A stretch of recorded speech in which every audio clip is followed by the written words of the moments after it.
Hello folks, hope you're doing well. Welcome back to another One Piece review. This time we're covering manga chapter 1180. Now with the shadow literally dropped and IMU finally revealed Saint Nerona IMU. Oda wasted no time in establishing IMU as a threat, a major threat. We suspect that IMU is going to be the final villain, if not a candidate for the final villain of the series. So this was a good chapter for Oda to re-establish IMU as that threat, as a huge force for Luffy to overcome. There was a couple of instances where Oda did that very well. Other than that, this was as straightforward as you can get. This really, to me, this felt like Oda trying to get to the ending with the confrontation, but I'll get to that. I do have to talk about, speaking of Elbaph, let's talk about the new ending and opening 29 and ending 23. And I found it very surprising that they didn't start off with a new opening and ending. Instead, we got it in the second initial episode of the quote-unquote Elbaph arc. So One Piece opening 29 is performed by the band, I believe it's pronounced Aina, as it's A-I-N-A. The song is Luminous, which I like the visuals of the arc. I was surprised they didn't even include any more spoilers, to be fair, but then again, they're doing it in a seasonal format, so I guess I shouldn't be too surprised. Though I will say, I expected them to reveal the Holy Knights. I expected them to reveal, to some extent, the Harley Mural, which they did. Instantly surprised they did reveal the reunion, quote unquote. I guess that was going too far. Like, oh, you got no problem spoiling the new design of Robin, but we can't show the reunion just yet. The ending is performed by Jisoku 36 Kilometers. The song itself is Sono Mirai, which translates to That Future. And in my opinion, I thought the ending was actually better than the opening. Not to say the opening was bad, although I do prefer the previous opening that we got over this new opening. Not to say the opening was bad, I just prefer the previous opening, but I thought the ending was actually better than the Elbaph opening, honestly. And one of the reasons I feel that way is obviously because of the visuals, and they decided to focus on the activities of the Straw Hats, which I feel like is kind of like a breath of fresh air, because we don't usually get to see that when it comes to like these endings. That's talking about the anime. We also got some news when it comes to live action season 3 confirmed for 2027, so it's not a rumor anymore. Like, I think it was I think I stated this when I covered the live action season 2 and my thoughts about that. I said it's possible we'll get it in 2027. I think you can kind of predicted that anyway with what we got at Jump Festa and Oda saying season 3 is in the works currently. So really, like, when else were they going to drop this? Also, if you read between the lines with the contents of season 2 and the mention of Blackbeard's influence, there's no real concrete evidence as to how many seasons we're going to get. There's rumors now that they want to get to 10 seasons. Again, those are just rumors. We don't know. Unless it comes from Netflix themselves or Oda, we can't really confirm anything. And I said this when I covered this. I said it's going to possibly due to how well One Piece succeeds on Netflix. And it really depends on Oda, how far he wants to push this. But you can read between the lines, like I said, with the mentioning of Blackbeard's influence is probably going to go beyond season 3. So that, at least we know that for sure, considering we know season 3 is going to focus on the Alabasta arc. Speaking of One Piece on Netflix, we actually got some news on Whole Cake Island, and it's not going to be as cut and dry as like adding the whole arc to Netflix. No, apparently they're going to be releasing in batches, so it's going to be from episode 823 to 836, but they're going to release it in batches, which is kind of different. That's going to drop on May 1st. Now, I find it very funny, not to get sidetracked or anything, but I find it very funny how they got no problem revealing a date to drop the Whole Cake Island arc, at least the first part of it, yet they can't really reveal anything about when episode 2 for JoJo's Steel Ball Run is going to drop. Like, we still got no information on when episode 2 is going to drop, if it's going to drop at all this year. Like, episode 1's dropped, but no problem announcing dates for like when it comes to One Piece content. But when it comes to JoJo's Steel Ball Run, oh no, we can't reveal anything. But now, I don't know if that's a contractual type of deal. Again, I'm not brokenhearted with getting episode by episode, because I feel that's a lost art, honestly, instead of like getting all the episodes bundled up and catalogued together, which is why I'm kind of surprised they're actually doing like the whole Kick Island arc in bundles. But yeah, that's going to be dropping May 1st. So let's get into the cover page. And honestly, this is actually one of the underrated cover pages in my opinion, because we've got Vegapunk, Chopper, and Nami. Nami bringing out Zeus, Vegapunk making Zeus rain candy, which Chopper's living his best life right now. What I find very cute is, like, if you notice, Nami's already grabbed a piece of the candy and it's already munching on it. So that was kind of sweet and innocent when it comes to like this cover request. But what wasn't sweet, at least for those on Elbaph, was the beginning, how this chapter started with Emu, and we've actually got a full body shot of Emu close up. So it wasn't at a distance. And I didn't really notice like the clouds, dark clouds resembling a halo, resembled kind of more like a god, like in the background. They got Emu's eyes on it, so I thought that was a great touch by Oda. You got, like I said, you got Emu's full body shot, Saint Nerona Emu in the flesh, literally. So I guess Oda dropped that coughing up blood real quick, because that didn't play a factor into this chapter at all. So I guess Oda's trying to introduce a weakness, but that's not going to be a vocal point just yet.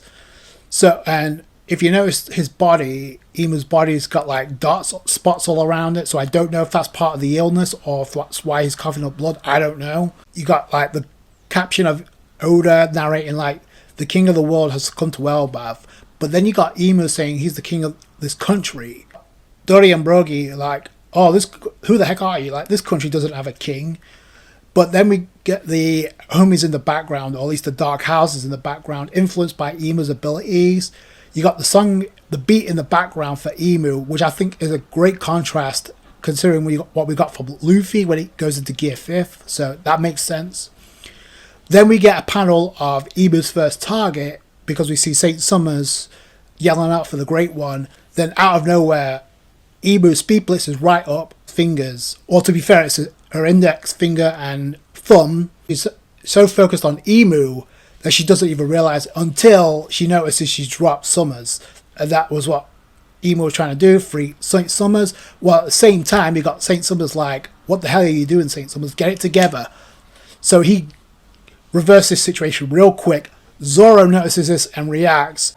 Saint Summers finally catches his metal heart. So, and keep in mind, his body's fully restored at this point. Now, Zoro's the first one to step up, like I mentioned, but he doesn't attack just yet. In comes Haradin, and Stanson's trying to warn Haradin not to attack. Don't attack Emu, because apparently he knew what was coming. Either that, or he's like really worried about Haradin. Haradin comes in, ignores it. Stanson, it kind of looks like what we got with Jinbei and Brook earlier in the arc involving Gunko, but no, it's clear what was happening here once you read between the lines. So Stanson kicks Haradin to protect him, but that costs Stanson big time, because in comes Emu, slices off that leg that Stanson used to kick Haradin out the way, because that would have been Haradin if not. So then after this, that's when Zoro finally locks in. He uses 3-sword style Poketori Onigiri. Emu blocks it with his arrow. He blocks it with his arrow tail. There's obviously a hockey clash because you got the sparks in the background.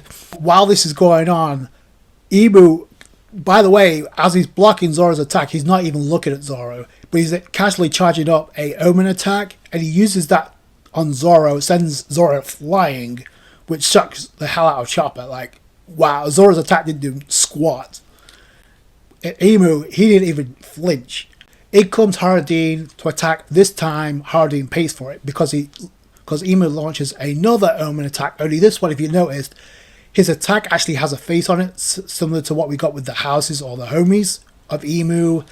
So I thought it was kind of neat. Oda gave us an in-depth look to how Emu's attacks work, or at least how they look. But Haradin got a close and personal look at how these attacks work, because they got nailed and all you see is an explosion.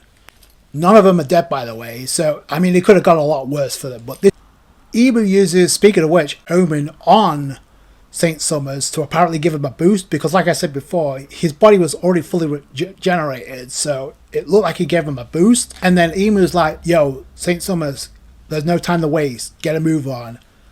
And they both dip, they both dart out of there. Saint Summers is gone, but Emu's heading elsewhere. So is Saint Summers gone from Elbaph, or is he heading elsewhere?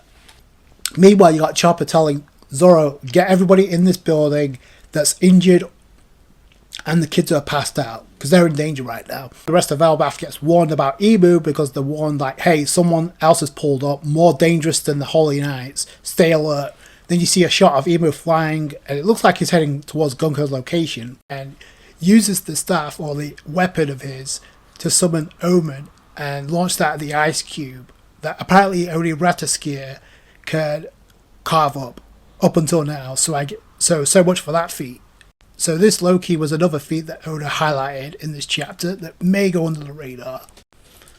But rather than see what happened with Gunko, IMU just flies off. Now, to be fair, Gunko's body doesn't need reforming. It was frozen solid. So, but apparently we cut to Scarpa, who notices this, and this was really to hype up IMU.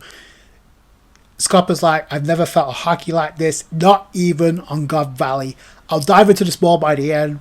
Then we go to War's school where Loki and Luffy are trying to munch on food to like replenish their energy, but you notice all the food's now burning up. It's boiling hot because obviously it was frozen previously, and to make it more consumable for Luffy, I guess they set it on fire to make so, but it's all burning. But you see Loki is like chowing down. Luffy's having trouble, but again, this is done for a reason. Meanwhile, you got Nami catching up with Jinbei and Frankie. Usopp and Brook are still out of it. And if I were them, I would get them as far away from this area as possible, especially with how this chapter ends. But either way, Nami's like, what's going on here?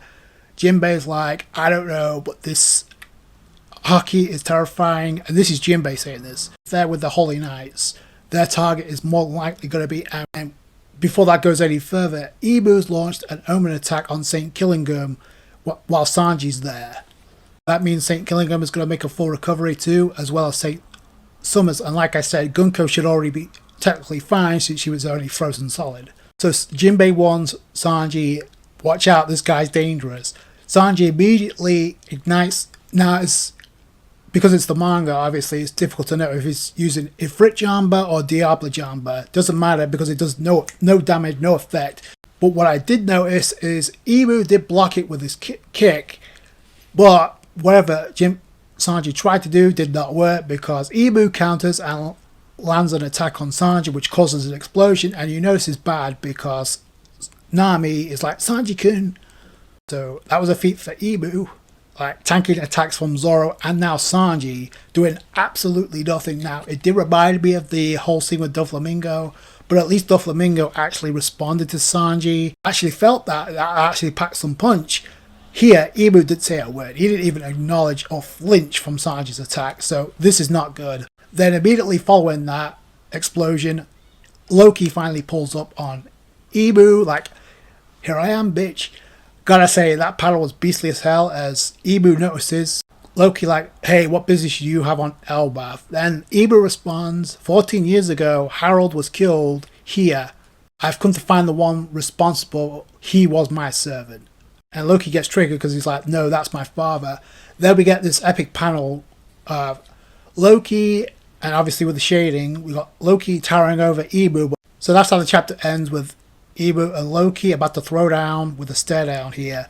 Now, like I said at the beginning, this was Oda really getting this to this scene, although Oda did sprinkle in some feats for IMU to like establish IMU as a force, a threat. The first of which is tanking attacks from two of the monster trio, which was probably by far and away the biggest feats of the entire chapter. Zoro and Sanji couldn't do anything to IMU, so that's a problem. So I guess both fan bases of Zoro and Sanji are going to have to take the L here because neither one of those two stand the chance right now. And like I said in my last review, the only one that may stand the chance in this scene, at least right now, and even then, it's like, I don't like his chances, is probably Loki. But with Luffy out of the equation, and this is done by design for the second chapter in a row, that Luffy's struggling to eat so he can't replenish. This is done by design. So until we get Luffy into the scene, I don't like Loki's chances. As badass as he might be, like, no. The other feat was, like I said, freeing Gunko from the ice that apparently only Rataskir could, like, cut through until IMU pulled up. So that's another feat. Another thing to hype up IMU is what Scarpa said, and this is why I think Loki doesn't stand much of a chance unless Luffy finds a way to recoup just in time. then I don't really see this going in Loki's favor because of Scupper saying that I've never sensed a hockey like this. Keep in mind, this is a member of Roger's crew saying this, so he's never sensed a hockey like this, not even on God Valley. On God Valley, mind you, that had Zebek leading the Rocks Pirates, Garp, his captain, his censor, Roger. But despite how broken they may be, nothing compares to this state, this form of Emu. Also to keep in mind, Emu defeated Joy Boy back in the day. So if anybody's think that Luffy by himself is going to turn the tide of this, like, no. I said this before, it just depends if Oda has the balls to actually have Luffy losing Gear 5th by himself. I can see like a team up, but I can't see a 1v1 just yet. We'll have to wait and see. What I like about this scenario is, despite how rushed for time that Oda is in trying to wrap up Elbaph, he sort of kind of made this unpredictable, because this is only going one of two ways. Either somebody, like I mentioned on Elbaph, is getting captured or dying, or somehow they're going to have to find a way to like subdue Emu or find a way to get him to retreat, which we don't really know what's going on with St. Killingham and St. Summers. St. Summers dipped. We don't know where he's heading. Gunko got free from the eyes, and St. Killingham got nailed with an Omen attack from Emu, so we don't know what's going to happen with that. Something major is going to happen here, and I don't see it going in Elbaph's favour. I'm shocked that Jarul, Dory and Brogy weren't the first of Emu's casualties here, but that may still happen, because I don't see them leaving Loki to fight this alone, especially now. I find it very interesting for the second chapter in a row when Emu is actually on Elbaph. We don't get to see Robin at all. And there's a lot of people throwing the connection out there. I've said this multiple times, but with Sol and Robin looking for focusing on the books of O'Hara disappearing, that has to play a role here. If Gunko has been broken free by Emu's attack, Gunko could still be under the influence of Emu, and if Gunko got a power boost like St. Summers and St. Killingham just got, that could be some broken stuff as well, and that could cause even more problems for Elbaph. But we'll have to wait and see where that goes. Like I said, this was very straightforward to the point. I don't see this going in Loki's favour, though I am looking forward to seeing this. But those are my thoughts. Please tell me in the comments below. If you enjoyed this review, you guys know what to do with that thumbs up. I appreciate that. I appreciate you guys' support when it comes to these One Piece reviews. Catch you later, guys. Bye.